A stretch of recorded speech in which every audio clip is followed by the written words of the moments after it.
그날 수연의 손이 그의 손에 닿았을 때 민주는 자신이 수년간 공들여 쌓아 올린 벽이 마침내 무너지기 시작했음을 알았다.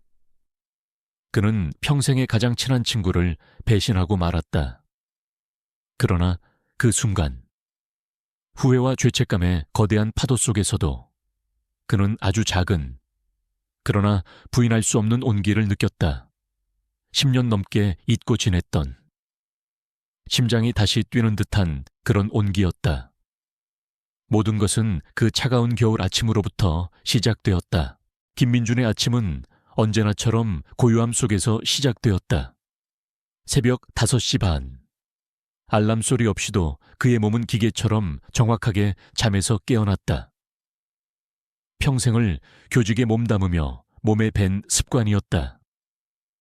그는 침대에서 천천히 몸을 일으켜 창밖을 내다보았다. 앙상한 나뭇가지 위로 희미한 새벽빛이 내려앉고 있었고 겨울의 냉기가 유리창에 하얗게 서려 있었다. 집 안은 쥐 죽은 듯 조용했다. 아내가 세상을 떠난 지 5년.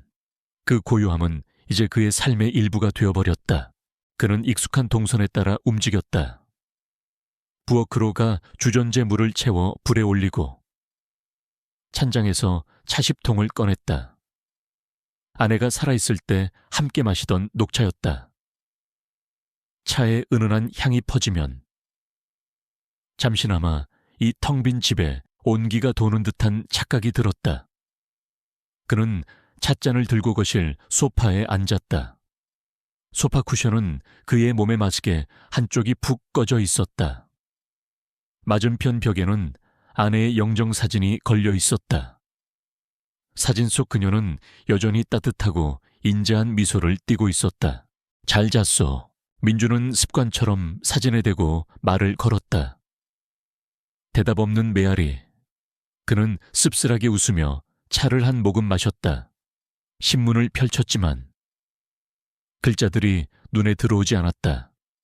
정치, 경제, 사회, 세상은 여전히 시끄럽게 돌아가고 있었지만 그의 세상은 멈춘 지 오래였다. 은퇴 후 그의 일상은 단조로움 그 자체였다. 아침에 일어나 차를 마시고 신문을 보고 점심을 먹고 동네 한 바퀴를 산책하고 저녁을 먹고 텔레비전을 보다 잠이 드는 것. 그 무미건조한 시간의 반복이 그의 삶이었다. 가끔 자식들이 찾아왔지만 그들도 각자의 삶이 바빴다. 며칠 머물다 돌아가고 나면 집은 더욱 텅 비게 느껴졌다. 친구들도 하나둘 나이가 들어가며 건강이 예전 같지 않거나 손주들 재롱에 푹 빠져 지냈다. 그는 누구에게도 짐이 되고 싶지 않았다. 외로움은 마치 만성질환처럼 그의 삶에 깊숙이 자리 잡았다. 그날 아침도 여느 때와 다르지 않을 터였다. 차를 다 마신 민주는 서재로 들어가 오래된 앨범을 꺼내 들었다. 먼지를 툭툭 털어내고 첫 장을 넘겼다. 흑백 사진 속 앳된 얼굴의 두 청년이 어깨동무를 하고 환하게 웃고 있었다. 자신과 그리고 그의 평생 친구 박진우였다. 진우, 그 이름을 떠올리는 것만으로도 가슴 한쪽이 시큰했다. 진우는 그에게 단순한 친구 이상이었다. 같은 동네에서 자라 같은 대학을 나오고 비슷한 시기에 결혼을 했다. 희로애락을 함께 나누며 서로에게 버팀목이 되어주었던 존재. 그런 진우가 작년 이맘때쯤 췌장암으로 허망하게 세상을 떠났다. 그의 죽음은 민준의 세상에 또 하나의 거대한 구멍을 남겼다. 사진을 넘기자 두 부부가 함께 찍은 사진이 나왔다. 자신의 아내와 진우의 아내인 이수연. 사진 속 수연은 참 고운 사람이었다. 차분하고 조용한 성품이었지만 꽃과 나무를 돌볼 때면 그 누구보다 환한 미소를 지었다. 민주는 진우가 아내를 얼마나 아꼈는지 잘 알고 있었다. 우리 수연 씨는 내가 없으면 아무것도 못해. 꼭 어린애 같다니까. 입버릇처럼 말하며 웃던 진우의 얼굴이 떠올랐다. 그때 민준의 뇌리를 스치는 기억이 있었다. 진우가 병상에서 마지막 숨을 몰아쉬며 그의 손을 잡고 했던 말. 민준아, 부탁이 있네. 내가 없으면 우리 수연 씨 혼자 남을 텐데 자네가 가끔 들여다봐 주게. 혼자 얼마나 외로울 거야. 꼭 좀 부탁하네. 그 절박했던 목소리. 힘겹게 잡았던 손의 감촉이 생생하게 되살아났다. 민주는 자신도 모르게 손을 꽉 쥐었다. 벌써 1년이 다 되어간다. 장례식 이후 그는 이런저런 핑계로 수연의 집을 한 번도 찾아가지 않았다. 그녀를 마주할 용기가 없었다. 친구의 부재를 확인하는 것이 두려웠고 위로의 말을 건네는 것조차 버거웠다. 어쩌면 그는 자신의 슬픔 속에 갇혀 친구와의 마지막 약속을 외면하고 있었는지도 모른다. 죄책감이 파도처럼 밀려왔다. 그는 지금껏 자신의 외로움만 생각했지. 남겨진 수연의 고통과 외로움은 헤아리지 못했다. 진우가 없는 그 넓은 집에서 그녀는 어떻게 지내고 있을까? 그 곱던 얼굴에 그늘이 지진 않았을까? 민주는 앨범을 덮고 자리에서 일어났다. 창밖은 어느새 완전히 밝아져 있었다. 그는 결심했다. 더 이상 미룰 수 없었다. 친구와의 약속을 지켜야 했다. 그는 내일 수연의 집을 찾아가기로 마음먹었다. 그것이 앞으로 자신의 삶을 송두리째 흔들어 놓을 결정이 될 것이라는 사실은 까맣게 모른 채 그저 친구에 대한 미안함과 의무감 때문이라고 그렇게 스스로를 다독일 뿐이었다. 다음 날 오후 민주는 옷장 깊숙이 넣어두었던 외출복을 꺼내 입었다. 넥타이를 매는 손길이 어색했다. 누군가를 만나러 가는 것이 얼마만인지 기억도 가물가물했다. 그는 집을 나서기 전 현관에 놓인 작은 화분 가게에서 국화 화분 하나를 샀다. 빈손으로 가기가 멋쩍어서였다. 진우와 수연이 살던 집은 그의 집에서 차로 20분 거리의 한적한 주택가에 있었다.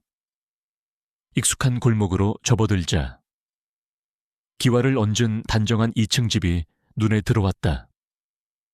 예전에는 늘 활기가 넘치던 곳이었다. 주말이면 정원에서 고기 굽는 냄새가 진동하고 진우의 호탕한 웃음소리가 담장을 넘곤 했다. 하지만 오늘 그 집은 깊은 침묵에 잠겨 있었다. 활짝 열려있던 대문은 굳게 닫혀 있었고 정원의 나무들은 겨울바람에 을씨년스럽게 흔들렸다. 민주는 잠시 망설이다 초인종을 눌렀다. 잠시 후 인터폰으로 희미한 목소리가 흘러나왔다. 누구세요? 나 김민준이요. 박서방 친구. 안에서 잠시 정적이 흘렀다. 이내 삐걱거리는 소리와 함께 대문이 열리고 수연이 모습을 드러냈다. 1년 만에 보는 그녀의 얼굴에는 세월의 흔적이 고스란히 내려앉아 있었다. 고왔던 얼굴은 어딘지 모르게 수척해 보였고 눈가는 깊게 패여 있었다. 하지만 민준의 마음을 아프게 한 것은 외모의 변화가 아니었다. 그녀의 눈빛이었다. 깊이를 알 수 없는 슬픔과 공허함이 담긴 마치 모든 빛을 잃어버린 듯한 눈. 그 눈빛 속에서 민주는 자신의 모습을 보았다. 어쩐 일이에요? 이 먼 곳까지. 수연의 목소리는 조심스러웠다. 반가움보다는 당혹감이 더 커 보였다. 그냥 근처에 볼 일이 있어서 왔다가 진우 생각도 나고 해서 한번 들렀소. 잘 지내나 궁금하기도 하고. 민주는 어색하게 웃으며 준비해온 국화 화분을 내밀었다. 수연은 잠시 화분을 내려다보다가 작게 고개를 숙이며 그것을 받아들었다. 고마워요. 이런 걸 다. 우선 들어오세요. 그녀를 따라 들어간 집안은 예전과 다름없이 깔끔하게 정돈되어 있었지만 온기가 느껴지지 않았다. 집 안 가득했던 사람의 온기는 주인을 잃고 차갑게 식어버린 듯 했다. 거실 창너머로 수연이 아끼던 정원이 보였다. 하지만 한때는 사계절 내내 형형색색의 꽃들로 가득했던 그곳은 이제 생기를 잃은 채 황량했다. 가을의 끝자락에서 미처 정리하지 못한 마른 꽃대들이 바람에 새우산하게 꺾여 있었다. 수연은 민준에게 차를 내왔다. 둘 사이에는 어색한 침묵이 흘렀다.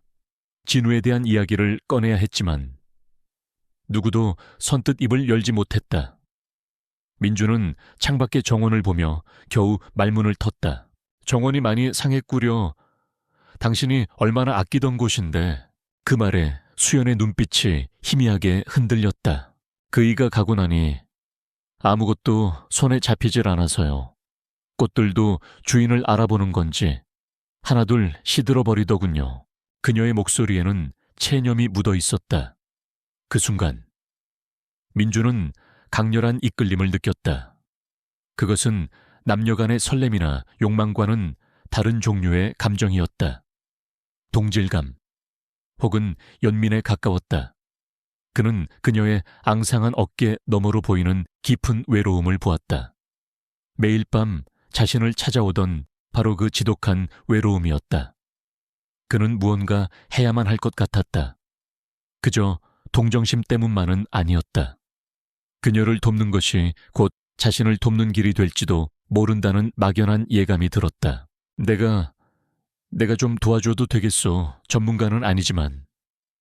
그래도 젊었을 때 웬만한 건 다 해봤으니. 민준의 시선은 정원 한 구석에 위태롭게 기울어진 나무 울타리에 닿아 있었다. 수연은 그의 제안에 놀란 듯 눈을 동그랗게 떴다. 아니에요. 어떻게 그런 신세를 져요. 괜찮아요. 신세라니. 진우가 살아있었으면 당장 나를 불렀을 거요. 이봐 김서방. 와서 이것 좀 고쳐주겐 하고 말이야. 민주는 일부러 진우의 호탕한 말투를 흉내냈다. 그제야 수연의 입가에 아주 희미한 미소가 떠올랐다. 1년 만에 처음 보는 그녀의 미소였다. 그랬을지도 모르겠네요. 그날 오후 민주는 소매를 걷어붙이고 망치를 들었다. 그는 기울어진 울타리를 바로 세우고 썩은 나무 기둥을 교체했다. 수연은 그의 곁에서 조용히 부서진 나무 조각들을 치웠다. 오랜만에 하는 육체 노동은 힘들었지만 민준의 마음은 이상하게도 가벼워졌다. 땀을 흘리고 무언가에 집중하는 동안 그를 짓누르던 무력감과 외로움이 잠시나마 잊혔다. 일이 끝날 무렵 해가 뉘엿뉘엿 지고 있었다. 수연은 저녁이라도 먹고 가라며 그를 붙잡았다. 식탁에는 소박하지만 정갈한 저녁상이 차려졌다. 둘은 말없이 밥을 먹었다. 하지만 더 이상 어색한 침묵은 아니었다. 함께 땀 흘리며 보낸 오후의 시간이 둘 사이에 얼어붙었던 벽을 조금 허물어준 덕분이었다. 집을 나서며 민준이 말했다. 아직 손볼 곳이 많은 것 같던데 마른 나무까지도 좀 쳐내야 하고.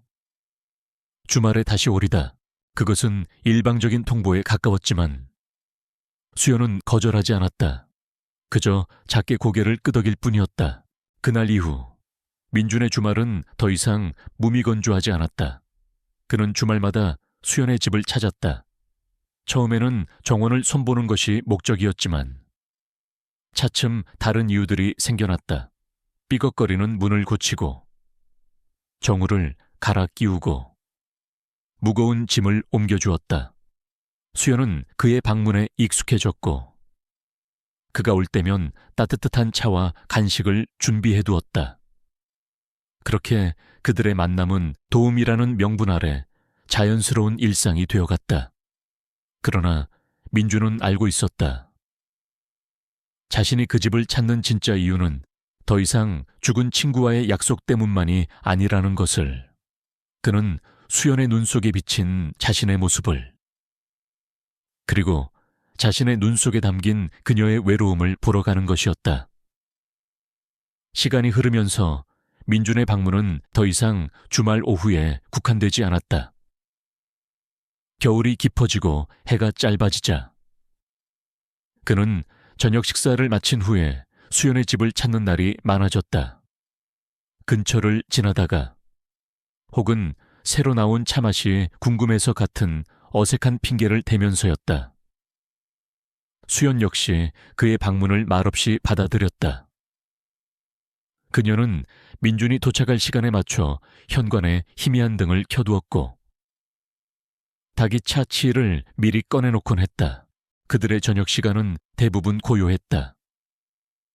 텔레비전도 켜지 않은 거실에서 두 사람은 찻잔의 온기에 손을 녹이며 창밖의 어둠을 말없이 바라보았다. 처음에는 그 침묵이 어색하고 불안했지만 어느 순간부터인가 그것은 그 어떤 대화보다도 편안한 위로가 되었다. 그들은 말없이도 서로의 외로움을, 서로의 공허함을 느끼고 이해할 수 있었다. 수연은 뜨개질을 하거나 낡은 책을 읽었고 민주는 그저 묵묵히 그녀의 곁을 지켰다. 가끔 진우에 대한 추억을 이야기하기도 했지만 이제 대화의 중심은 더 이상 죽은 사람이 아니었다. 그들은 오늘 저녁 반찬은 무엇이었는지, 동네 고양이가 새끼를 낳았다는 등의 소소한 일상을 나누었다. 민주는 자신의 삶에 일어난 변화를 실감했다. 하루 종일 그를 짓누르던 무기력함이 사라졌다. 그는 저녁 시간을 기다리게 되었다. 수연의 집에 켜진 희미한 등불을 생각하면 텅 비었던 마음에 작은 촛불 하나가 켜지는 듯했다. 그녀의 존재는 그의 멈춰버린 세상에 다시 시간을 흐르게 하는 태엽이었다. 하지만 그 감정이 깊어질수록 민준의 마음속에서는 죄책감이라는 또 다른 그림자가 짙어졌다. 그는 밤마다 잠자리에 누우면 진우의 얼굴을 떠올렸다. 병상에서 그의 손을 잡고 아내를 부탁하던 친구의 얼굴. 그는 스스로에게 수없이 되물었다. 나는 지금 친구와의 약속을 지키고 있는 것인가? 아니면 내 외로움을 달래기 위해 친구의 아내를 이용하고 있는 것인가? 그는 수연에게 느끼는 이 감정이 무엇인지 정의할 수 없었다. 연민인지, 우정인지, 혹은 그 이상의 어떤 것인지. 그 감정의 경계가 모호해질수록 그의 혼란과 죄책감은 커져만 갔다. 그는 수연의 집을 나설 때마다 이게 마지막이야. 내일부턴 오지 말아야지 하고 다짐했다. 하지만 다음 날 저녁이 되면 그의 발걸음은 자석에 이끌린 쇠부티처럼 어김없이 그 집을 향하고 있었다. 그는 자신의 이기심을 경멸하면서도 그 온기를 거부할 힘이 없었다. 그러던 어느 겨울밤, 유난히 바람이 세차게 불고 창밖으로 진눈개비가 흩날렸다. 민준이 수연의 집에 도착했을 때 그녀는 평소와 달리 창가에 선 채 멍하니 밖을 내다보고 있었다. 그녀의 어깨가 미세하게 떨리고 있었다. 무슨 일이오? 민준의 물음에 수연은 천천히 돌아섰다. 그녀의 눈가가 붉게 젖어 있었다. 민준의 가슴이 덜컥 내려앉았다. 그냥 바람 소리가 꼭 그이가 나를 부르는 소리 같아서요. 그녀는 겨우 목소리를 쥐어짰다. 그날은 진우의 기일이었다. 민준은 자신의 어리석음을 탓했다. 가장 중요한 날을 잊고 있었다니. 그는 아무 말도 할 수 없었다. 어떤 위로도 공허하게 들릴 것 같았다. 수연은 민준이 따라주는 차를 말없이 마셨다. 찻잔을 든 그녀의 손이 가늘게 떨렸다. 한참의 침묵 끝에 그녀가 입을 열었다. 그것은 민준 앞에서 처음으로 드러내는 그녀의 가장 깊은 속내였다. 사람들은 시간이 약이라고 하죠. 다 괜찮아질 거라고. 그런데 저는 아니에요. 시간이 갈수록 더 무서워요. 낮에는 괜찮아요. 청소도 하고 장도 보고 정신없이 움직이면 되니까. 그런데 밤이 오면 이 넓은 집에 불을 다 켜도 어둠이 사라지지 않아요. 모든 소리가 사라진 그 적막함이 숨을 막히게 해요. 잠들었다가 새벽에 깨기라도 하면 온 세상에 정말 나 혼자만 남겨진 것 같은 공포가 밀려와요. 그래서 밤이 오는 게 너무 무서워요. 그녀의 목소리는 점점 흐느낌으로 변해갔고 마침내 참았던 눈물이 둑이 무너지듯 쏟아져 내렸다. 그녀는 어린아이처럼 소리내어 울었다. 강인한 줄만 알았던 그녀의 무너지는 모습 앞에서 민주는 어찌할 바를 몰랐다. 그는 망설이다가 조심스럽게 다가가 그녀의 어깨에 손을 얹었다. 그녀는 그 손길을 피하지 않았다. 대신 그의 손을 붙잡고 더 서럽게 울었다. 그 순간 민주는 깨달았다. 자신이 그녀에게 얼마나 필요한 존재가 되었는지를, 그리고 그녀 또한 자신에게 얼마나 절실한 존재인지를. 수연의 눈물은 그의 죄책감을 씻어내리는 동시에 그의 마지막 이성의 댐을 허물어뜨리는 경류와도 같았다. 그녀가 울음을 그치고 지쳐 잠이 들 때까지 민주는 그녀의 곁을 지켰다. 그녀의 흐트러진 머리카락을 조심스럽게 쓸어 넘겨주며 그는 혼란스러운 감정에 휩싸였다. 친구에 대한 미안함, 그녀에 대한 연민, 그리고 그 모든 것을 뛰어넘는 강렬한 보호 본능, 수연의 나직한 고백. 밤이 오는 게 너무 무서워요. 그 말은 민준의 뇌리에 깊게 각인되었다. 그것은 의도하지 않은, 가장 순수하면서도 치명적인 유혹이었다. 그날 이후 민주는 더 이상 수연의 집을 찾는 자신의 행동에 명분을 찾으려 애쓰지 않았다. 그는 그저 밤을 무서워하는 한 여인을 위해 기꺼이 등불이 되어주고 싶다는 생각뿐이었다. 그 감정의 끝이 어디로 향할지는 애써 외면한 채 진우의 기일 밤, 수연이 눈물을 보인 이후로 두 사람의 관계는 미묘하게 변했다. 그들은 서로의 가장 약한 부분을 공유한 동지가 되었다. 침묵은 더욱 깊은 의미를 띠게 되었고 대화는 한층 더 내밀해졌다. 수연은 더 이상 슬픔을 감추려 애쓰지 않았고 민준 역시 자신의 적적한 일상과 속마음을 솔직하게 털어놓았다. 그들은 젊은 시절의 꿈에 대해 이야기했다. 민준은 평생 교직에 몸담았지만 사실은 작은 목공소를 차려 자신만의 가구를 만드는 것이 꿈이었다고 고백했다. 수연은 미대를 나왔지만 결혼과 동시에 붓을 놓아야 했던 아쉬움을 이야기했다. 그들의 대화는 과거에 대한 후회나 미련이 아니었다. 서로가 걸어온 인생의 궤적을 이해하고 그 안에 담긴 희로애락을 따뜻하게 보듬어주는 과정이었다. 관계가 깊어지면서 그들은 자신도 모르는 사이 친구 이상의 경계를 넘나들기 시작했다.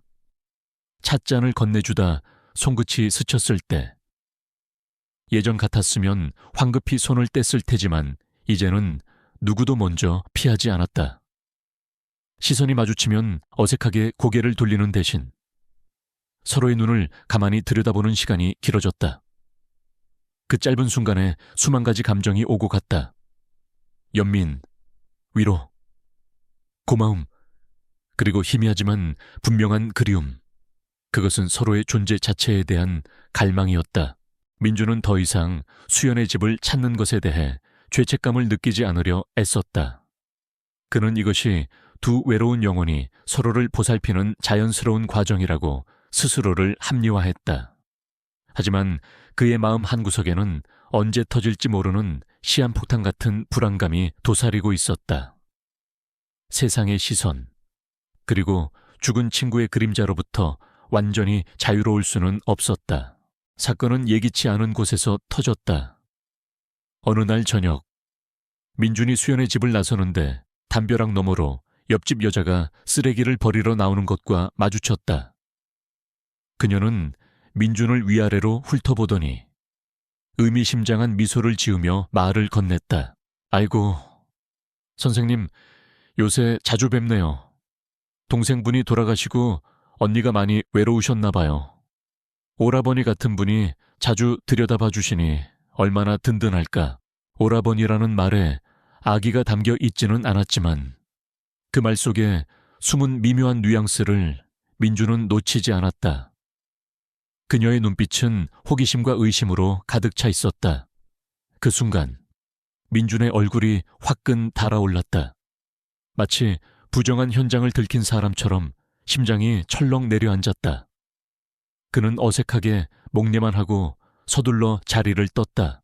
그날 밤 민주는 한숨도 자지 못했다. 옆집 여자의 목소리가 귓가에서 떠나지 않았다. 사람들이 우리를 어떻게 볼까? 수연에게 괜한 구설수를 만들어주는 것은 아닐까? 죽은 진우의 얼굴에 먹칠을 하는 짓이다. 온갖 부정적인 생각들이 그의 머릿속을 헤집어 놓았다. 그가 애써 쌓아 올린 합리화의 벽이 한순간에 무너져 내렸다. 그는 겁이 났다. 자신들의 관계가 사람들의 입에 오르내리며 추문으로 변질되는 것이 두려웠다. 무엇보다 그로 인해 수연이 상처받는 것을 견딜 수 없었다. 다음 날 저녁, 그는 수연에게 전화를 걸어 몸이 좋지 않다는 핑계로 가지 못하겠다고 말했다. 그 다음 날도 마찬가지였다. 그는 갑자기 거리를 두기 시작했다. 수연에게서 걸려오는 전화도 일부러 받지 않았다. 어떻게 설명해야 할지 알 수 없었기 때문이다. 민준의 갑작스러운 태도 변화에 수연은 큰 혼란과 상처를 받았다. 그녀는 밤마다 현관에 등을 켜놓고 그를 기다렸다. 그러나 그는 오지 않았다. 그녀는 스스로에게 되물었다. 내가 뭘 잘못한 걸까? 내가 너무 기댔던 걸까? 자신의 가장 깊은 슬픔을 보여준 후에 찾아온 그의 외면은 비수처럼 그녀의 마음에 박혔다. 그녀는 그가 자신을 동정했던 것이라고, 혹은 순간의 감정에 휘말렸다가 이제 와서 후회하는 것이라고 오해했다. 수치심과 배신감이 그녀를 휩쌌다. 그녀는 다시 마음의 문을 굳게 걸어 잠갔다. 일주일이 지났다. 민주는 자신의 비겁함에 스스로를 견딜 수가 없었다. 그는 수연을 보호한다는 명목으로 오히려 그녀에게 더 깊은 상처를 주고 있었다. 구설수보다 더 무서운 것은 오해와 불신이었다. 그는 모든 것을 바로잡아야 한다고 결심했다. 그는 꽃집으로 가 이른 봄에 피는 붉은 진달래 화분을 하나 샀다. 진달래는 수연이 가장 좋아하는 꽃이었다. 그는 화분을 조수석에 싣고 그녀의 집으로 향했다. 초인종을 눌렀지만 아무런 대답이 없었다. 그는 문을 두드렸다. 수연 씨, 나요, 민준이요. 잠시 문 좀 열어주시오. 할 말이 있어. 안에서는 아무런 기척도 없었다. 하지만 그는 그녀가 안에 있다는 것을 알 수 있었다. 그는 포기하지 않고 문 앞에 서서 계속해서 그녀를 불렀다. 자신의 어리석음과 비겁함에 대해, 그리고 자신의 진심에 대해 이야기해야만 했다. 차가운 문을 사이에 두고 그는 자신의 행동이 얼마나 어리석었는지 깨닫고 있었다. 그날 오후부터 하늘은 잔뜩 찌푸려 있었다. 라디오에서는 밤부터 강한 비바람을 동반한 폭풍우가 몰아칠 것이라는 예보가 흘러나왔다. 민주는 진달래 화분을 든 채 수연의 집 앞에서 한참을 서성이다. 결국 발길을 돌려야 했다. 굳게 닫힌 문은 그녀의 마음처럼 열릴 기미를 보이지 않았다. 그는 집으로 돌아왔지만 마음은 온통 잿빛 하늘처럼 무거웠다. 저녁이 되자 예보대로 거센 비바람이 몰아치기 시작했다. 창문이 덜컹거리고 굵은 빗줄기가 세차게 유리를 때렸다. 민주는 소파에 앉아 멍하니 창밖을 바라보았다. 빗소리를 듣고 있자니 덜컥 겁이 났다. 그가 두려운 것은 폭풍우가 아니었다. 이 비바람 속에서 홀로 있을 수연이 걱정되었다. 밤을 무서워하던 그녀, 작은 소리에도 놀라던 그녀가 이 거친 밤을 어떻게 견디고 있을까? 전화를 걸어볼까 수십 번을 망설였지만 자신의 전화를 받지 않던 그녀의 모습이 떠올라 차마 용기를 내지 못했다. 그의 비겁함이 만든 벽은 생각보다 높고 단단했다. 그때였다. 요란한 천둥소리와 함께 전화벨이 날카롭게 울렸다. 민주는 심장이 멎는 듯한 기분으로 수화기를 들었다. 수연이었다. 여보세요. 수화기 너머로 들려오는 그녀의 목소리는 비바람 소리에 섞여 가늘게 떨리고 있었다. 공포에 질린 목소리였다. 수연 씨, 괜찮소? 무슨 일이요? 선생님, 저 무서워요. 다락방에서 물이 새요. 천둥 소리에 집이 무너질 것 같아요. 그녀는 거의 울먹이고 있었다. 말 한마디 한마디가 끊어지고 그 사이로 거친 숨소리가 섞여 나왔다. 그 순간 민준의 머릿속을 채우고 있던 모든 망설임과 두려움, 죄책감이 한순간에 사라졌다. 지금 중요한 것은 단 하나. 그녀가 위험하고 두려움에 떨고 있다는 사실뿐이었다. 알았어. 아무것도 하지 말고 그냥 거실에 가만히 있어요. 내가 지금 바로 갈 테니 알겠어. 민주는 외투를 걸치고 차 열쇠를 집어들었다. 밖은 그야말로 아수라장이었다. 억수 같은 비에 와이퍼는 쉴 새 없이 움직였지만 시야 확보조차 어려웠다. 바람에 날아온 나뭇가지들이 도로를 어지럽혔다. 하지만 그는 망설이지 않았다. 그의 머릿속에는 오직 수연에게 가야 한다는 생각뿐이었다. 수연의 집에 도착했을 때 대문은 살짝 열려 있었다. 그는 차에서 뛰어내려 집 안으로 달려 들어갔다.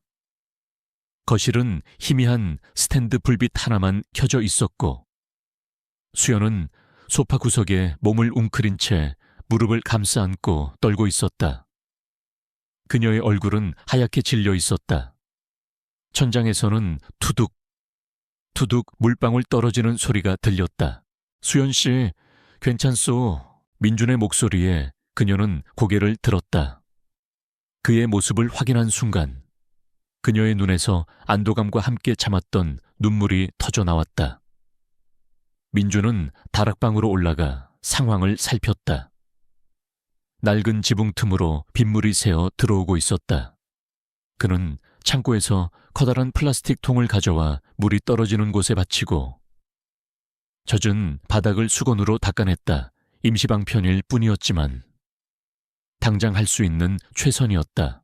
그가 다시 거실로 내려왔을 때 두 사람 모두 흠뻑 젖어 있었다. 민주는 비를 맞았고 수연은 놀란 가슴을 진정시키느라 흘린 식은땀 때문이었다. 두 사람은 잠시 아무 말 없이 서로를 바라보았다. 밖에서는 여전히 천둥 번개가 내리치고 바람이 울부짖었다. 민주는 마른 수건을 가져와 그녀의 어깨를 감싸주었다. 그의 손길이 닿자 그녀의 몸이 가늘게 떨렸다. 이제 괜찮을 거요. 내일 날이 밝으면 사람을 불러서 제대로 고칩시다. 그는 그녀를 안심시키려 애썼지만 그의 목소리도 조금은 떨리고 있었다. 그는 이제 돌아가야 했다. 하지만 발걸음이 떨어지지 않았다. 이 폭풍우 속에 그녀를 다시 혼자 둘 수는 없었다. 그때 수연이 그의 옷소매를 붙잡았다. 아주 작은 힘이었지만 민주는 온몸이 굳어버리는 것 같았다. 그녀는 고개를 숙인 채 거의 속삭이듯 말했다. 가지 마세요. 오늘 밤은 제발 그냥 여기 있어 주세요. 너무 무서워요. 그 한마디가 모든 것을 무너뜨렸다. 이성, 죄책감, 친구에 대한 의리, 세상의 시선, 그 모든 것이 그녀의 절박한 목소리 앞에 힘없이 부서져 내렸다. 민주는 더 이상 도망칠 수도, 외면할 수도 없었다. 그는 천천히 그녀의 곁에 앉아 차갑게 식은 그녀의 손을 자신의 따뜻한 두 손으로 감쌌다. 창밖에서는 세상이 끝날 것처럼 비바람이 몰아치고 있었지만 이상하게도 집안은 고요하게 느껴졌다. 두 개의 외로운 섬처럼 떠돌던 그들은 마침내 거친 풍랑 속에서 서로에게 닿았다. 그것은 유혹이나 실수가 아니었다. 오랜 시간 서로의 외로움을 비춰주던 두 영혼이 기댈 곳을 찾아 마침내 하나가 되는 필연적인 순간이었다. 그날 밤, 민주는 그녀의 곁에 머물렀다. 새벽빛이 커튼 틈을 비집고 들어와 잠든 수연의 얼굴을 비췄다. 밤새 몰아치던 폭풍우는 거짓말처럼 멎어 있었다. 세상은 고요했고 간간히 처마 끝에서 떨어지는 낙수 소리만이 정적을 깨뜨렸다. 민주는 잠 한숨 제대로 자지 못했다. 그는 뜬 눈으로 밤을 새우고 곁에서 곤히 잠든 수연의 모습을 지켜보았다. 지난밤의 격정적인 위로가 지나간 자리에 차갑고 무거운 현실이 밀려들고 있었다. 곤히 잠든 그녀의 얼굴은 평온해 보였다. 오랜만에 찾아온 깊은 잠인 듯 미간을 찌푸리는 일도 없었다. 하지만 그 평온한 얼굴을 보는 민준의 마음은 지옥과 같았다. 후회와 죄책감이 검은 안개처럼 그의 온몸을 휘감았다. 그는 조심스럽게 몸을 일으켜 옷을 챙겨 입었다. 거실로 나오자 밤새의 흔적들이 고스란히 남아있었다. 다락방에서 떨어진 물을 받은 플라스틱 통, 축축한 수건들, 그리고 소파 위에 아무렇게나 놓인 담요. 이 모든 것이 지난밤의 일을 생생하게 상기시켰다. 그는 벽에 걸린 진우의 사진과 눈이 마주쳤다. 사진 속 진우는 여전히 호탕하게 웃고 있었다. 마치 이보게 자네 지금 여기서 뭘 하고 있는 건가? 하고 묻는 듯 했다. 민주는 차마 친구의 얼굴을 마주볼 수가 없어 고개를 떨궜다.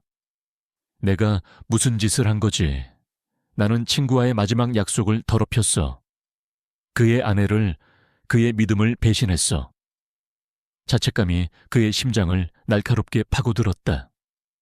지난밤 그녀를 안았던 것은 연민이나 사랑이 아니었다. 그저 서로의 외로움에 기댄 이기적인 욕망이었을 뿐이라고 그는 스스로를 몰아붙였다. 수연의 약한 모습을 이용한 비겁한 행동이었다고 단정했다. 그는 이 상황을 감당할 자신이 없었다. 수연이 잠에서 깨어나면 무슨 말을 해야 할까? 어떤 얼굴로 그녀를 마주해야 할까? 어젯밤의 일은 실수였다고 말해야 하나? 아니면 진심이었다고 고백해야 하나? 어느 쪽이든 비참하고 끔찍했다. 그는 이 모든 것을 감당하기에는 너무 늙고 지쳐 있었다. 그에게 남은 유일한 선택지는 도망뿐이었다. 그는 식탁 위에 놓인 메모지와 펜을 집어들었다. 손이 심하게 떨려 글씨를 쓰기조차 힘들었다. 몇 번을 망설이다. 그는 겨우 3글자를 적었다. 아미안하. 더 이상 무슨 말을 쓸 수 있을까? 그의 모든 감정은 그 짧은 단어 안에 혼란스럽게 엉겨 있었다. 그는 메모지를 식탁 위에 내려놓고 소리 나지 않게 현관문을 열었다. 새벽의 차가운 공기가 그의 뺨을 스쳤다. 그는 한 번도 뒤돌아보지 않고 도망치듯 그 집을 빠져나왔다. 얼마나 시간이 흘렀을까? 수연은 따스한 햇살에 눈을 떴다. 밤새 그녀를 괴롭혔던 폭풍우 소리는 사라지고 평화로운 아침이 와 있었다. 옆자리를 더듬었지만 온기는 사라진 지 오래였다. 텅 빈 공간에 순간 심장이 덜컥 내려앉았다. 선생님, 그녀는 불안한 마음에 서둘러 거실로 나갔다. 집 안은 텅 비어 있었다. 그가 떠나고 없었다. 마치 꿈을 꾼 것처럼 그의 흔적은 어디에도 없었다. 그때 식탁 위에 놓인 작은 메모지가 눈에 들어왔다. 미안하오. 그 3글자를 보는 순간 수연의 세상이 무너져 내렸다. 지난밤 폭풍우 속에서 그가 주었던 안도감과 따스함은 모두 신기루였을까? 그녀는 자신의 가장 약하고 부끄러운 모습을 그에게 모두 보여주었다. 그 대가가 이것이란 말인가? 동정. 그리고 하룻밤의 실수에 대한 사과. 그녀는 그 자리에 주저앉았다. 눈물이 나오지 않았다. 대신 지독한 수치심과 자괴감이 온몸을 휘감았다. 버려졌다는 느낌보다 더 끔찍한 것은 자신이 한심하고 가련하게 느껴진다는 사실이었다. 진우가 떠난 후 찾아왔던 외로움과는 차원이 다른 고통이었다. 그때의 외로움은 슬픔이었지만 지금의 이 감정은 날카로운 유리 조각이 되어 그녀의 자존심을 산산조각냈다. 그가 쌓아 올렸던 작은 희망과 위로의 성은 하룻밤 만에 폐허가 되었다. 그녀가 기댔던 등불은 꺼졌고 이제 그녀의 밤은 이전보다 훨씬 더 길고 어두워질 터였다. 수연의 집에서 도망쳐 나온 후 민준의 시간은 멈추다 못해 과거로 역행하기 시작했다. 그는 자신의 집 안에 스스로를 가두었다. 하지만 집은 더 이상 안식처가 아니었다. 모든 공간, 모든 사물이 그의 죄책감을 들쑤시는 증거가 되었다. 아내의 사진은 그에게 정숙함을, 진우와 함께 찍은 사진은 우정을 배신한 자신을 질책하는 듯 했다. 그는 며칠을 뜬 눈으로 보내며 술로 밤을 지새웠다. 하지만 취하면 취할수록 지난밤의 기억과 진우의 얼굴은 더욱 선명하게 떠올랐다. 견디다 못한 그는 결국 집을 나섰다. 목적지 없는 여행, 혹은 고행에 가까운 여정이었다. 그는 낡은 채 몸을 싣고 무작정 남쪽으로 향했다. 첫 번째로 도착한 곳은 젊은 시절 진우와 함께 낚시를 즐기던 강가였다. 물안개가 자욱한 새벽 강가에 홀로 앉아 낚싯대를 들이웠지만 그의 마음은 낚시가 아닌 다른 곳에 있었다. 그는 진우와 나누었던 대화들을 떠올렸다. 아내 자랑을 늘어놓던 진우, 자신의 미래를 걱정해주던 진우, 친구의 따뜻했던 마음을 떠올릴수록 자신의 행동은 더욱 추악하게 느껴졌다. 그는 며칠 후 그곳을 떠나 대학 시절 진우와 함께 올랐던 지리산으로 향했다. 가파른 산길을 오르며 그는 육체적 고통으로 정신의 괴로움을 잊어보려 애썼다.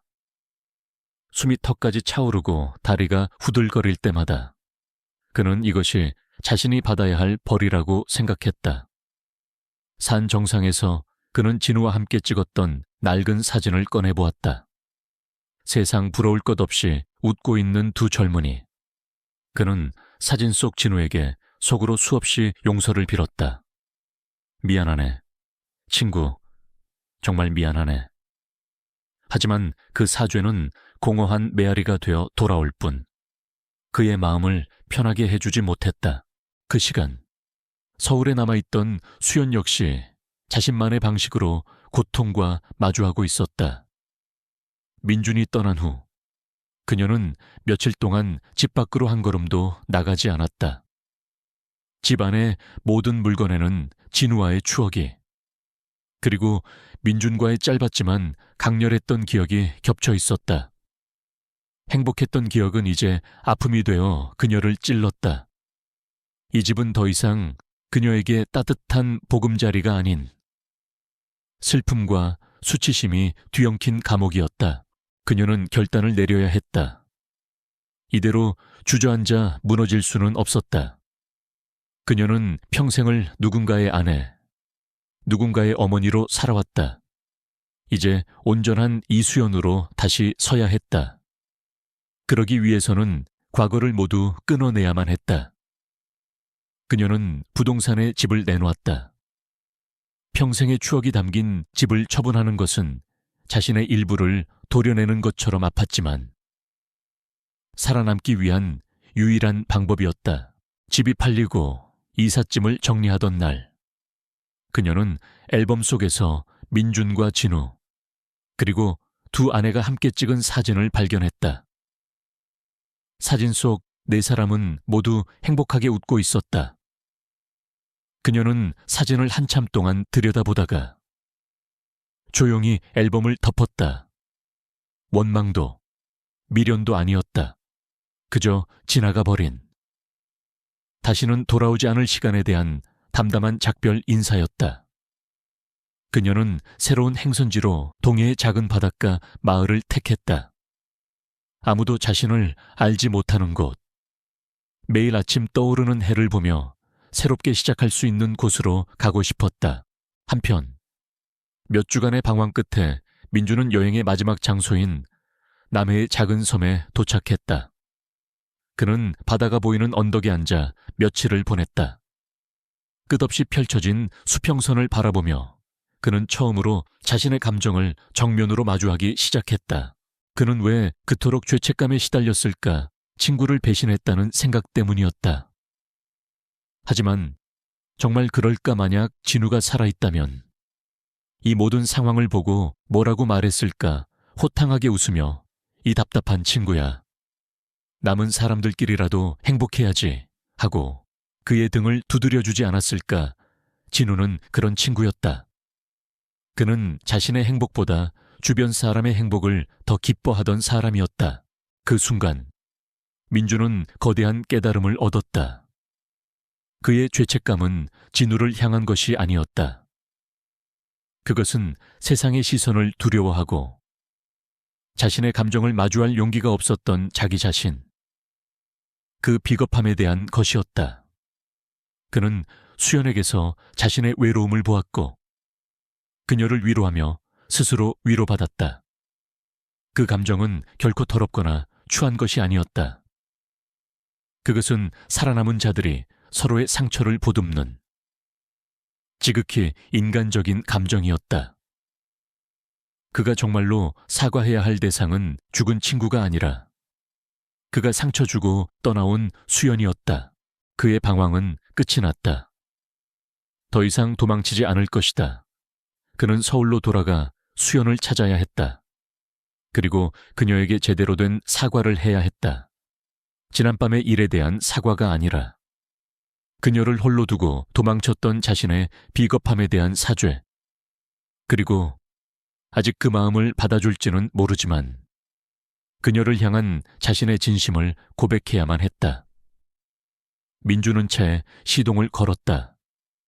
서울로 돌아가는 길.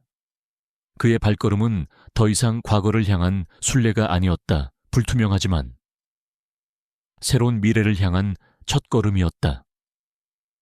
서울로 돌아온 민주는 단 하루도 쉬지 않았다. 그는 곧장 수연이 살던 동네로 차를 몰았다. 익숙한 골목길, 익숙한 담벼락. 하지만 그가 마주한 것은 낯선 풍경이었다.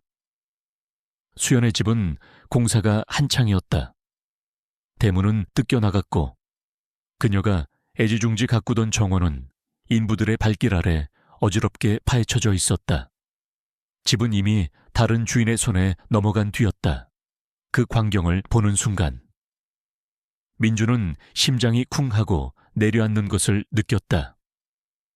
그녀가 정말로 떠났다는 사실이 돌이킬 수 없는 현실이 되어 그의 눈앞에 펼쳐졌다. 그는 지푸라기라도 잡는 심정으로 수소문을 시작했다. 우선 진우와 함께 어울렸던 옛 친구들에게 연락을 돌렸다. 하지만 대부분의 친구들은 수연이 집을 팔고 이사했다는 사실조차 모르고 있었다. 몇몇은 오죽 힘들었으면 그랬겠나라며 혀를 찾고 몇몇은 이제라도 새 출발을 해야지라며 무심한 위로를 건넸다. 아무도 그녀의 행방을 알지 못했다. 그는 부동산 중개소도 찾아갔다. 하지만 중개인은 개인정보 보호를 이유로 새로운 거주지에 대해 알려줄 수 없다고 잘라 말했다. 그는 좌절했다. 자신이 그녀를 찾을 수 있는 방법이 아무것도 없다는 무력감에 휩싸였다. 어쩌면 이것이 신이 내리는 벌일지도 모른다고 생각했다. 그가 그녀를 버린 것처럼 세상도 그가 그녀를 찾을 길을 모두 막아버린 것이다. 며칠이 그렇게 속절없이 흘러갔다. 민주는 거의 포기 상태에 이르렀다. 그는 매일 밤 술에 의지해 잠을 청했고 낮에는 텅 빈 집 안을 서성일 뿐이었다. 그러던 어느 날 대학 동창에게서 전화가 걸려왔다. 그는 진우와도 가깝게 지냈지만 졸업 후 지방으로 내려가면서 연락이 뜸해진 친구였다. 여보게. 민준이 잘 지내나 얼마 전에 자네 생각이 나서 전화했네. 다름이 아니라 내가 며칠 전에 강릉에 있는 작은 갤러리에 갔었는데 거기서 박서방 부인을 봤다네. 민주는 저도 모르게 수화기를 쥔 손에 힘을 주었다. 강릉이라고 자네 확실한가? 그럼 확실하고 말고 내가 이수연 여사를 모를 리가 있나? 예전보다 많이 수척해지긴 했지만 그 차분한 분위기는 여전하더군. 그림을 보고 있길래 아는 척을 할까 하다가 왠지 혼자 있고 싶어만 하는 것 같아서 그냥 멀리서 보기만 했다네. 아마 그 근처로 이사한 게 아닌가 싶어. 전화를 끊고 나서도 민주는 한동안 그 자리에 못 박힌 듯 서 있었다. 강릉, 동해의 바닷가 도시. 희망의 불씨가 꺼져가던 그의 마음에 다시 불이 붙었다. 그는 더 이상 망설일 시간이 없었다. 다음 날 새벽, 그는 강릉으로 가는 채 몸을 실었다. 예전에 방황하며 떠났던 여행과는 완전히 다른 여정이었다. 그의 마음은 희망과 불안으로 복잡하게 뒤엉켜 있었다. 그녀를 만나면 무슨 말을 해야 할까? 그녀가 과연 나를 만나주기나 할까? 수많은 질문이 머릿속을 맴돌았지만 그는 엑셀을 더 깊이 밟았다. 강릉에 도착한 그는 친구가 말해준 작은 갤러리부터 찾아갔다. 갤러리 직원에게 수연의 사진을 보여주며 물었지만 직원은 고개를 저었다. 그는 포기하지 않고 갤러리 근처의 부동산과 동네 가게들을 일일이 찾아다니며 그녀의 행방을 물었다. 하지만 낯선 도시에서 사람 한 명을 찾는 것은 사막에서 반을 찾기와 같았다. 해가 저물기 시작할 무렵 그는 지친 몸을 이끌고 경포 해변으로 향했다. 혹시나 하는 마지막 희망 때문이었다. 그는 하얀 백사장을 따라 천천히 걸었다. 수많은 사람들 속에서 그는 오직 한 사람의 모습만을 찾고 있었다. 그때였다. 방파제 끝, 인적이 드문 곳에 이제를 세워두고 그림을 그리고 있는 한 여인의 뒷모습이 그의 눈에 들어왔다. 가녀린 어깨, 단정하게 빗어넘긴 머리, 심장이 미친 듯이 뛰기 시작했다. 그는 홀린 듯 그쪽으로 발걸음을 옮겼다. 가까워질수록 확신은 더욱 굳어졌다. 수연이었다. 그녀는 밀려오는 파도를 캔버스에 담고 있었다. 세상의 모든 소음으로부터 벗어나 오직 자신과 그림, 그리고 바다만이 존재하는 듯한 모습이었다. 민주는 그녀의 뒷모습을 보며 차마 말을 걸지 못하고 그 자리에 멈춰 섰다. 몇 달 만에 찾은 그녀의 모습은 평온해 보였다. 어쩌면 자신은 그녀의 평화를 깨뜨리러 온 불청객일지도 모른다는 생각이 들었다. 하지만 그는 이대로 돌아설 수 없었다. 그는 마른 입술을 겨웃대어 떨리는 목소리로 그녀의 이름을 불렀다. 수연 씨. 파도 소리에 묻힐 만큼 작은 목소리였다. 하지만 그녀는 들었다. 그림을 그리던 붓이 허공에서 멈췄다. 그녀는 아주 천천히 믿을 수 없다는 듯 뒤를 돌아보았다. 석양을 등지고 서 있는 민준의 모습이 그녀의 시야에 들어왔다. 그녀의 눈이 커졌다. 그 눈빛 속에는 놀람과 고통, 원망, 그리고 그 모든 감정 아래 희미하게 숨어있던 그리움이 파도처럼 일렁이고 있었다. 두 사람은 아무 말도 없이 부서지는 파도 소리를 배경으로 서로를 마주보고 서 있었다. 파도 소리만이 두 사람 사이에 무거운 침묵을 채우고 있었다. 수연은 이젤과 캔버스를 정리하기 시작했다. 민주는 아무 말 없이 그녀를 도왔다. 그의 손길이 그녀의 손과 스칠 때마다 수연은 움찔하며 피했다. 아직 그녀의 마음속 상처는 아물지 않은 것이 분명했다. 짐을 모두 정리한 후 수연이 먼저 입을 열었다. 여긴 어떻게 알고 오셨어요? 그녀의 목소리는 낯선 사람에게 말하듯 메마르고 차가웠다. 수소문했소. 당신을 찾아야만 했으니까. 왜요? 또 미안하다는 말을 하러 오셨나요? 그렇다면 이제 그만하세요. 다 지난 일이에요. 그녀는 애써 아무렇지 않은 척했지만 목소리 끝이 가늘게 떨리고 있었다. 그녀는 돌아서서 해변을 따라 걷기 시작했다. 민주는 그녀의 뒤를 따랐다. 하늘과 바다가 온통 붉은빛으로 물드는 황홀한 저녁 노을이 내리고 있었다.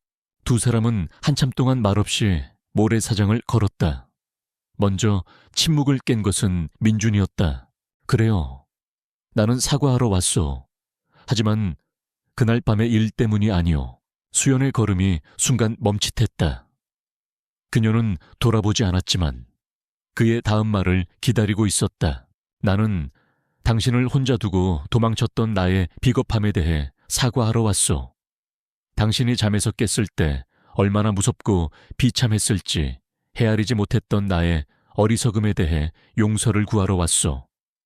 나는 겁쟁이였소. 당신을 지켜주기는커녕 내 죄책감과 세상의 시선이 두려워 당신에게 더 깊은 상처만 주고 말았지. 그의 목소리는 후회와 진심으로 가득 차 있었다. 그는 그녀의 옆으로 다가가 섰다. 그 집을 떠나 몇 주를 정처 없이 떠돌았소. 처음에는 내 죄를 씻기 위한 고행이라고 생각했지. 하지만 시간이 지나면서 깨달았소.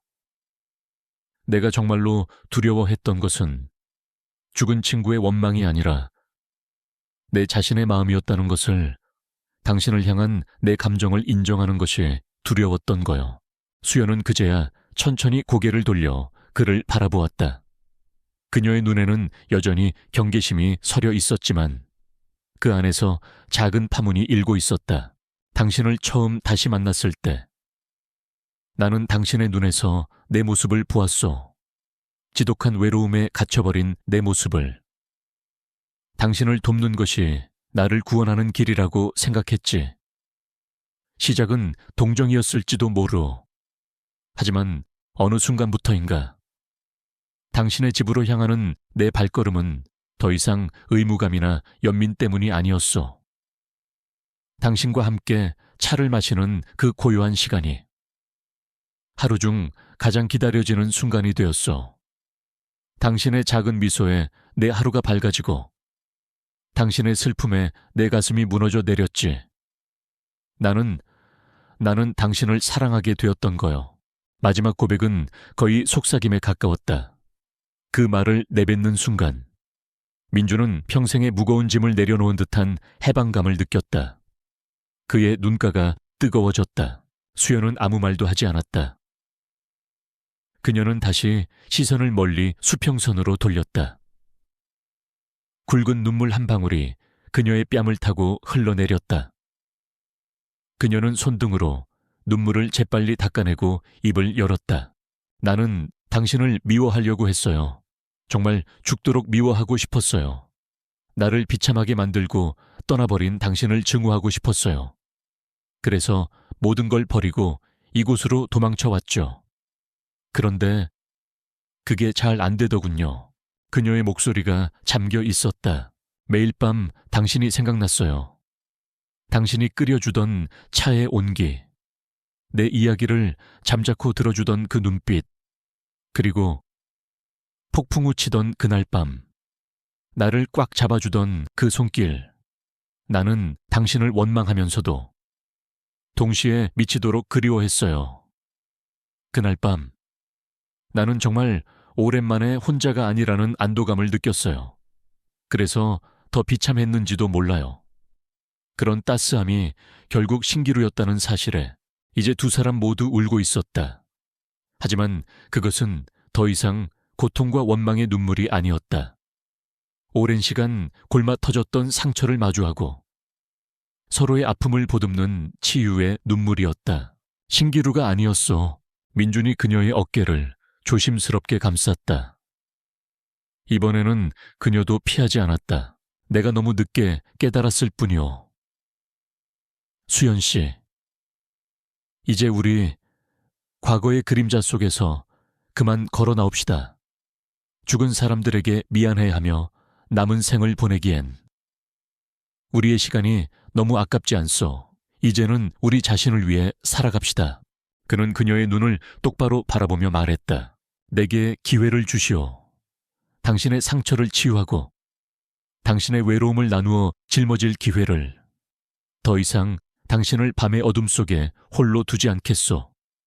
당신의 남은 인생에 따뜻한 동반자가 되어주고 싶소. 붉은 노을이 두 사람을 부드럽게 감싸 안았다. 수연은 한참 동안 말이 없다가 마침내 작게 고개를 끄덕였다. 그것은 완벽한 용서나 확신에 찬 대답이라기보다는 상처 입은 새가 다시 한번 날갯짓을 해보려는 조심스러운 용기에 가까웠다. 우선 여기서 지낼 곳부터 알아보세요. 수연의 말에 민준의 얼굴에 비로소 옅은 미소가 번졌다. 그는 그녀와 함께 살겠다고 조르지 않았다. 그녀에게 시간이 필요하다는 것을 알았다. 그는 강릉의 작은 집을 얻어 그녀의 곁에 머물며 천천히 그리고 조심스럽게 그들의 새로운 관계를 시작하기로 마음먹었다. 저물어가는 태양은 그들의 슬픈 과거에 작별을 구하고 앞으로 다가올 따뜻한 날들을 약속하는 듯했다. 강릉에서의 새로운 삶은 느리고 조용하게 흘러갔다. 민주는 수연의 집에서 멀지 않은 곳에 작은 단층집을 얻었다. 그는 서두르지 않았다. 두 사람이 함께 겪었던 상처와 시간의 무게를 잘 알고 있었기에 그는 그녀에게 충분한 시간을 주고 싶었다. 그들의 관계는 뜨거운 불꽃이 아니라 서서히 온기를 더해가는 화로와 같았다. 민준의 아침은 더 이상 고요한 정막 속에서 시작되지 않았다. 그는 일어나자마자 수연의 집으로 향했다. 두 사람은 함께 아침을 먹고 간 내린 커피를 마시며 바다를 바라보았다. 수연은 다시 그림을 그리기 시작했다. 더 이상 그녀의 캔버스에는 폭풍 우치는 어두운 바다가 아닌 아침 햇살의 반짝이는 윤슬이 담겼다. 민주는 그녀가 그림을 그리는 동안 곁에서 조용히 책을 읽거나 그녀의 낡은 이젤을 튼튼하게 손봐주었다. 오후가 되면 그들은 함께 해변을 산책하거나 작은 텃밭을 가꾸었다. 민주는 목공 솜씨를 발휘해 텃밭에 작은 울타리를 만들어 주었고 수연은 그 안에 상추와 토마토 모종을 심었다. 함께 땀 흘리고 흙을 만지고 작은 생명이 자라나는 것을 보며 두 사람은 살아있음의 기쁨을 다시 느꼈다. 그들의 얼굴에 드리워졌던 깊은 그늘은 어느새 옅어져 잔잔한 미소로 채워져 갔다. 그들은 과거에 대해 많은 이야기를 나누지는 않았다. 하지만 각자의 배우자에 대한 추억을 더 이상 피하지 않았다. 가끔 민주는 아내의 음식 솜씨를, 수연은 진우의 엉뚱했던 농담을 이야기하며 웃기도 했다. 그들의 새로운 사랑은 과거를 지우는 것이 아니라 과거의 슬픔까지도 따뜻하게 보듬고 함께 걸어가는 것이었다. 계절이 바뀌고 첫 겨울의 문턱에서였다. 민주는 수연과 함께 시장에 가 붉은 동백나무 묘목을 하나 사왔다. 동백꽃은 추운 겨울에 피어나는 강인하고 한결같은 사랑을 상징하는 꽃이었다. 이걸 어디다 심을까요? 수연이 묘목을 받아들고 물었다. 당신 집 앞, 가장 잘 보이는 곳에 심읍시다. 매일 아침 창문을 열 때마다 볼 수 있도록. 두 사람은 수연의 집 앞 작은 화단에 땅을 팠다. 차가운 겨울바람이 옷깃을 파고들었지만 그들의 마음은 따뜻했다. 그들은 함께 묘목을 심고 흙을 덮어주었다. 작은 동백나무는 아직 앙상했지만 두 사람은 이미 이 나무가 혹독한 겨울을 이겨내고 이른 봄에 붉은 꽃망울을 터뜨릴 것을 알고 있었다. 그것은 마치 시련의 겨울을 지나 마침내 서로에게 봄이 되어준 자신들의 모습과도 같았다. 나무를 다 심고 두 사람은 나란히 서서 자신들의 작은 결실을 바라보았다. 민준이 조용히 수연의 손을 잡았다. 이번에 그녀는 피하지 않았다. 대신 그의 손을 마주 잡았다. 거칠고 주름진 두 손이 서로의 온기를 나누었다. 수연 씨, 네, 나와 함께 살아주시오. 이제 매일 아침 같은 집에서 눈을 뜨고 같은 식탁에서 밥을 먹고 싶소. 당신의 남은 모든 계절을 함께하고 싶소. 그의 청혼은 소박했지만 그 어떤 화려한 말보다도 진실했다. 수연은 대답 대신 그의 어깨에 조용히 머리를 기댔다. 그것으로 충분했다. 저 멀리 수평선 너머로 해가 지고 있었고 두 사람의 그림자가 길게 하나로 합쳐졌다. 인생의 황혼역에서 그들은 비로소 가장 눈부신 아침을 맞이하고 있었다. 인생은 참 경이롭지 않나요? 여러분, 때로는 우리 인생의 모든 행복의 문이 닫혔다고 생각하지만 어느 순간 우리가 알던 그 어떤 봄보다도 더 다정하고 따스한 새로운 봄이 문을 두드리기도 합니다. 여러분은 지나간 봄을 놓친 적이 있으신가요? 혹은 자신만의 봄을 기다리고 계신가요? 황혼의 사랑은 불꽃처럼 뜨겁지는 않지만 겨울 햇살처럼 따스하고 부드럽습니다. 그것은 무언가를 요구하거나 소유하려 하지 않고 그저 묵묵히 곁을 지키는 동행일 뿐입니다. 남은 평온한 날들을 함께 걸어가는 것이죠. 김민준 선생님과 이수연 여사님의 이야기는 여기서 막을 내리지만 저는 저 세상 어딘가에서 이처럼 아름다운 황혼의 사랑 이야기가 여전히 많이 시작되고 있으리라 믿습니다. 지금까지 이야기를 들어주신 여러분, 진심으로 감사합니다. 만약 이 이야기가 여러분의 마음에 닿았다면 아래 댓글창에 여러분 자신의 이야기를 공유해 주세요. 나누어 주시는 모든 이야기는 이 세상을 더욱 따뜻하게 만드는 온기가 될 것입니다. 그리고 채널의 좋아요와 구독을 누르는 것도 잊지 마세요. 저와 함께 더 많은 의미 있는 삶의 이야기를 만나보실 수 있습니다. 그럼 안녕히 계세요. 다음 이야기에서 다시 뵙겠습니다.